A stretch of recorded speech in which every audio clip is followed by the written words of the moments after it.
Welcome to Phoenix learner சேனலை subscribe பண்ணாதவங்க subscribe பண்ணுங்கள். மறக்காமல் பெல் ஐக்கானை கிளிக் பண்ணுங்கள்.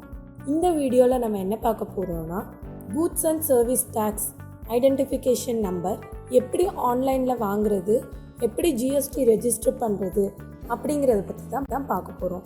வாங்க பார்க்கலாம். ஸோ நம்ம இப்போ கூகுளில் இருக்கோம். இங்கே போயிட்டு www.gst.gov.in அப்படின்னு கொடுத்துக்கோங்க. கூட்ஸ் அண்ட் சர்வீஸ் டேக்ஸோட அஃபிஷியல் கவர்மெண்ட் வெப்சைட் வந்து நமக்கு ஓப்பன் ஆகிடும். இதில் வந்து சர்வீசஸ்குள்ளே போய்க்கலாம். ஸோ பேமெண்ட்ஸ்குள்ளே போய்க்கலாம்.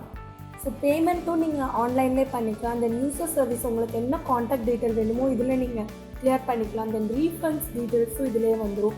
ஸோ எல்லாமே ஆன்லைன் சர்வீசஸாகவே நம்ம கொடுத்துருக்காங்க. ஸோ நம்ம இப்போ ரெஜிஸ்ட்ரேஷன் தான் பார்க்க போகிறோம். நியூ ரெஜிஸ்ட்ரேஷன் கொடுத்துக்கோங்க. ஸோ ரெஜிஸ்ட்ரேஷன் ஃபார்ம் வந்து நமக்கு ஓப்பன் ஆகும். இந்த மாதிரி ஓப்பன் ஆகிடும். ஸோ இதில் போயிட்டு உங்களோட டீட்டெயில்ஸ் வந்து நீங்கள் ஃபில் பண்ணணும். ஸோ ஸோ இந்த கேட்டகரிக்குள்ளே நீங்கள் எதில் வரீங்களோ, ஆக்சுவலாக நீங்கள் நான் ரெசிடென்ட் பர்சனாக இருந்தீங்கன்னா நான் ரெசிடென்ட்டுன்னு கிளிக் பண்ணணும்.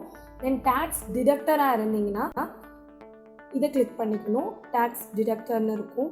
ஸோ டேக்ஸ் கலெக்டர் காமர்ஸில் இருந்தீங்கன்னா இதை கிளிக் பண்ணணும். அந்த மாதிரி உங்கள் கேட்டகரி ஏதோ அதை கரெக்டாக கிளிக் பண்ணிக்கோங்க. ஸோ அடுத்து ஸ்டேட், உங்கள் ஸ்டேட் ஏதோ அதை கொடுத்துக்கோங்க. தென் டிஸ்ட்ரிக்ட். ஸோ இங்கே பார்த்தீங்கன்னா உங்களோட legal name of the business கொடுக்கணும். அதாவது உங்கள் பேன் கார்டு இருக்குல்ல, அந்த பேன் கார்டில் என்ன கொடுத்துருக்கீங்களோ அந்த பிஸ்னஸ் நேம் தான் இதில் கொடுக்கணும் நீங்கள், சரியா? அதுக்கப்புறம் பார்த்தீங்கன்னா பெர்மனெண்ட் அக்கௌண்ட் நம்பர். என்கிட்ட பேன் நம்பர் இல்லை அப்படின்னா ஒன்றும் பிரச்சனை இல்லை, நீங்கள் இங்கேயே அப்ளை பண்ணிக்கலாம். இங்கே பார்த்தீங்கன்னா தெரியும். So click here to apply, proceed கொடுத்துக்கோங்க. ஸோ நமக்கு பேன் நம்பர் அப்ளை பண்ணுறதுக்கான அப்ளிகேஷன் ஃபார்ம் வந்து இந்த பேஜில் ஓப்பன் ஆகிடும். பார்த்தீங்கன்னா தெரியும். ஸோ இதுக்கு வந்து எல்லாத்தையும் ஃபில் பண்ணி சப்மிட் கொடுத்தீங்கன்னா உங்களுக்கு பேன் நம்பர் வந்து அப்ளை ஆகிடும். இப்படி தான் நீங்கள் பேன் நம்பர் அப்ளை பண்ணிக்கலாம். அடுத்து பார்த்தீங்கன்னா இமெயில் ஐடி.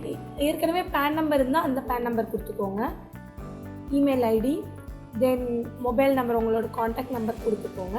தென் உங்கள் கேரக்டர் பண்ணிட்டு ப்ரொசீட் கொடுத்தீங்கன்னா சப்மிட் ஆகிடும். ஸோ வந்து செகண்ட் பேஜில் என்ன ஆகும் அப்படின்னு பார்த்தீங்கன்னா, இதெல்லாம் சப்மிட் பண்ணிங்கன்னா ஓடிபி வந்து வரும் உங்களுக்கு. ஸோ அந்த ஓடிபி வந்ததுக்கப்புறம் உங்களுக்கு அப்ளிகேஷன் ரெஃபரன்ஸ் நம்பர் வந்து உடனே வந்துடும். ஸோ நீங்கள் அதை வச்சு ட்ராக் பண்ணிக்கலாம். ஸோ இப்போ நான் என்ன பண்ண போகிறேன்னா, எனக்கு வந்த அப்ளிகேஷன் ரெஃபரன்ஸ் நம்பரை வச்சு என்னோடய நீங்கள் அப்ளை பண்ணி உங்களுக்கு கண்டிப்பாக 3 days ஆகும் ஜிஎஸ்டி நம்பர் கிடைக்க. அதாவது goods and service tax identification numbers கிடைக்க 3 days ஆகும். அதை நீங்கள் எப்படி ட்ராக் பண்ணலாம் அப்படின்னு பார்த்தீங்கன்னா, சர்வீசஸ்குள்ளே போய்க்கோங்க, ரெஜிஸ்ட்ரேஷனுக்குள்ளே. ஸோ இங்கே பார்த்தீங்கன்னா தெரியும், ட்ராக் அப்ளிகேஷன் ஸ்டேட்டஸ்ன்னு இருக்கும். அதுக்குள்ளே போய்க்கோங்க. அதில் போயிட்டு உங்களோட ஏஆர்என் நம்பர், அதாவது அப்ளிகேஷன் ரெஃபரன்ஸ் நம்பர் உங்களுக்கு வரும். அந்த நம்பரை இங்கே டைப் பண்ணிக்கோங்க. மெயிலையும் வரும், மெசேஜ்லையும் வரும். ஸோ இதை டைப் பண்ணி சர்ச் கொடுத்தீங்கன்னா உங்கள் ஸ்டேட்டஸ் எதில் இருக்குது அறிஞ்சிக்கலாம். இப்படி தான் வந்து நம்ம goods and service tax identification number apply பண்ண முடியும். ஸோ இந்த வீடியோவில் உங்களுக்கு ஏதாவது டவுட் இருந்தால் என்னோட கமெண்ட் பாக்ஸில் கமெண்ட் பண்ணுங்கள். உங்களோட டவுட்டை நான் கிளியர் பண்ணுறேன்.